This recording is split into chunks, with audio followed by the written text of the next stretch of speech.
Hello everyone, welcome back to Rainy Day Bakery. Today we are making hot chocolate. We need 70 grams of dark chocolate, a pinch of salt, 7 grams of sugar, 5 grams of cocoa powder and 300 milliliters of milk. Chop the chocolate into small pieces and pour the milk into a bowl whilst slowly heating.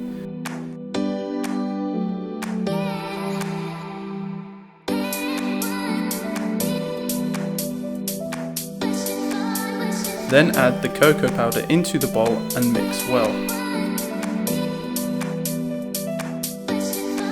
Add the chocolate into the milk and stir until the texture is thick.